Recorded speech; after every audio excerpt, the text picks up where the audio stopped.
Cânceres ginecológicos atingem 30 mil mulheres todos os anos no país. A maioria é o de colo uterino. E você aí de casa, tem dúvidas sobre tumores ginecológicos? Envie para a gente. O telefone já está na tela, 16997237684. Importante também colocar o seu nome e a sua cidade. Dr. Carlos Fruet já conosco, oncologista, para tirar então essas dúvidas de quem está em casa. Doutor, bem-vindo aqui. Agradeço muito a disponibilidade do senhor de participar aqui com a gente. As perguntas já vão chegando então, doutor. E a pergunta é da Marisa de Ribeirão Preto. Ela pergunta se o exame Papa Nicolau precisa ser feito a cada quanto tempo e a partir de que idade ele é recomendado. Bem-vindo aqui, doutor. Bom, boa tarde a todos. É um prazer falar com vocês e tirar algumas dúvidas e esclarecimentos da população, né? Bom, então em relação ao Papa Nicolau, lembrar que o exame do Papa Nicolau é o principal exame de rastreio para o câncer do colo de útero, né? Que é o câncer ginecológico mais comum nas mulheres, é o terceiro tipo de câncer mais comum nas mulheres no nosso país. E o Papa Nicolau, ele deve ser feito, na verdade a recomendação é que todas as mulheres, quando elas estão se preparando, começam a atividade sexual, o ideal é que elas passem anualmente pelo ginecologista. E a principal recomendação é que anualmente, a partir do momento em que a mulher entra em atividade sexual, que faça o exame do Papa Nicolau. Então essa é a principal recomendação atual. Doutor, a Luana de Araraquara está dizendo aqui, a pessoa que tomou a primeira dose da vacina contra o HPV na adolescência pode tomar a segunda dose já na fase adulta, doutor? Então, isso vem mudando um pouquinho a questão da vacinação do HPV, porque no ano passado, em 2024, o Programa Nacional de Imunização, né, o PNI, junto com o Ministério da Saúde, mudou um pouquinho a maneira de aplicação da vacina do HPV, tá? Existem alguns tipos de vacina, e antigamente se fazia em 3 doses, depois se passou para 2 doses e hoje a recomendação é apenas 1 dose da vacina contra o HPV. Então, se você tomou a vacina em 1 dose, teoricamente você já está protegida contra a doença. Isso já foi relatado em estudos que mostram que essa segurança e essa eficácia com 1 dose da vacina do HPV, e hoje essa é a recomendação do Programa Nacional de Imunização. O câncer no colo do útero tem mais risco a partir de que idade? A prevenção é só com o exame de rotina? Pergunta da Lúcia do Jardim Nova Aliança aqui em Ribeirão. Bom, o câncer de colo de útero é mais comum nas mulheres que estão tendo atividade sexual, então na idade sexualmente ativa, tá? E, na verdade, a principal maneira da gente evitar o câncer de colo de útero, sem dúvida nenhuma, é a vacinação contra HPV. Mais de 99%, para não dizer 100% dos casos de câncer de colo de útero estão relacionados ao vírus do HPV. E a gente consegue prevenir fazendo a vacinação. E só para a gente deixar bem alinhado, a recomendação da vacinação para HPV é tanto em homens quanto mulheres, estão disponíveis no sistema público, né, de graça para as pessoas, tanto meninos quanto meninas, dos 9 aos 14 anos, essa é a principal recomendação, ou seja, antes do paciente, antes da pessoa iniciar a atividade sexual. Se ela não tiver tomado com essa faixa etária dos 9 aos 14 anos, a gente recomenda tomar, independente da faixa etária, mas o ideal é que se comece antes de ter atividade sexual. A Isadora de Sertãozinho, doutor, como eu posso saber se tenho algum tumor ginecológico? Quais são os sintomas mais comuns? Bom, essa pergunta é um pouquinho vaga, depende de qual tumor ginecológico a gente está falando. Então, quais são os 3 tipos de tumores ginecológicos mais comuns? No Brasil, câncer de colo de útero, seguido de câncer de corpo do útero, ou câncer do próprio útero, né, do útero que a gente chama, seguido de perto por câncer de ovário. Então, o câncer do colo de útero, normalmente ele pode ser, os principais sintomas que pode iniciar é um corrimento que não melhora, um sangramento vaginal, uma dor e sangramento pós-relação sexual. Esses são os principais sintomas do câncer de colo de útero. Quando a gente fala do câncer de útero, o principal fator, sem dúvida nenhuma, é o sangramento na pós-menopausa. Então, o câncer do útero normalmente aparece em mulheres na pós-menopausa, mas com mais idade. E o principal sintoma o sinal é o sangramento vaginal.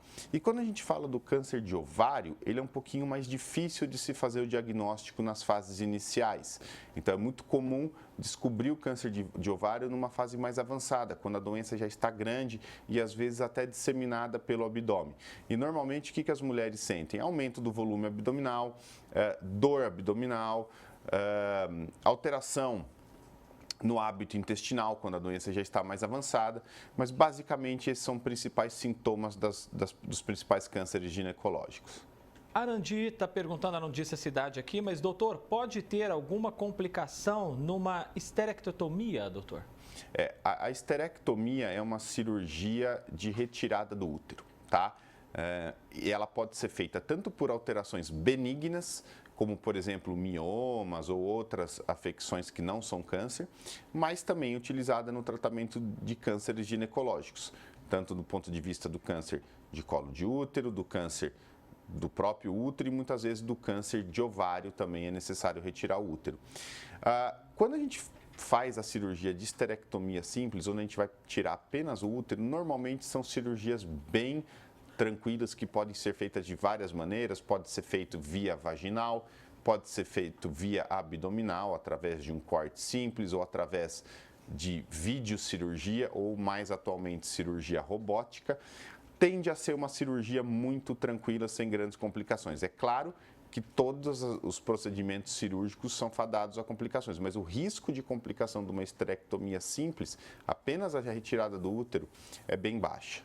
Doutor, essa próxima pergunta tem a ver com o que a gente acabou de dizer aí, porque a Márcia de São Carlos está dizendo aqui, quando a mulher não tem mais o útero, qual o melhor exame a fazer para prevenir o aparecimento de algum câncer? Bom, então, aí vai depender de como foi essa cirurgia dela, né? Se ela só retirou o útero, E aí existem dois tipos de cirurgia de retirada do útero, isso é importante. Existe a cirurgia que a gente chama de histerectomia total, onde se retira o corpo do útero e o colo do útero, tá? E existe a cirurgia de histerectomia parcial, onde você tira o corpo do útero, mas deixa o colo do útero, tá? Então isso é muito importante na hora de prevenção. Então, por exemplo, se o paciente foi feita uma cirurgia de apenas retirada do corpo do útero e o colo do útero ainda está presente, a gente tem que seguir as mesmas recomendações de cuidados para o câncer de colo de útero. E, normalmente, as cirurgias de histerectomia, que é a retirada do útero, os ovários estão preservados. Então, a gente tem que ficar atento, porque pode aparecer câncer de ovário em quem já tirou o útero e permaneceu com os ovários. Então, precisa entender um pouquinho melhor que tipo de cirurgia que a paciente fez. A Sandra Helena perguntando, doutor, mioma uterino pode virar um câncer? Via de regra, não, tá? Via de regra, o mioma nada mais é do que um tumor benigno do útero, tá? Ele não tem risco de desenvolver câncer do útero, isso é importante. Por isso que muitas mulheres convivem com miomas uterinos. Em alguns casos, os miomas são grandes, podem causar dor, pode causar incômodo, e aí é discutida uma cirurgia. Ou então, alguns tipos de mioma podem até também causar sangramento. Então, como eu falei, o sangramento é um dos principais sinais do câncer de útero, mas não necessariamente quem tem sangramento está com câncer, mas precisa ser investigado. Malu dos Campos Elíseos, em Ribeirão, ela teve câncer de colo, teve que remover o mesmo. Tem possibilidade de algum câncer voltar, doutor? Bom, isso é uma questão que envolve também algumas características, né? Então, provavelmente, se ela operou, retirou o câncer, né, do colo de útero, era um câncer inicial, tá? É um câncer pequeno, vamos dizer assim.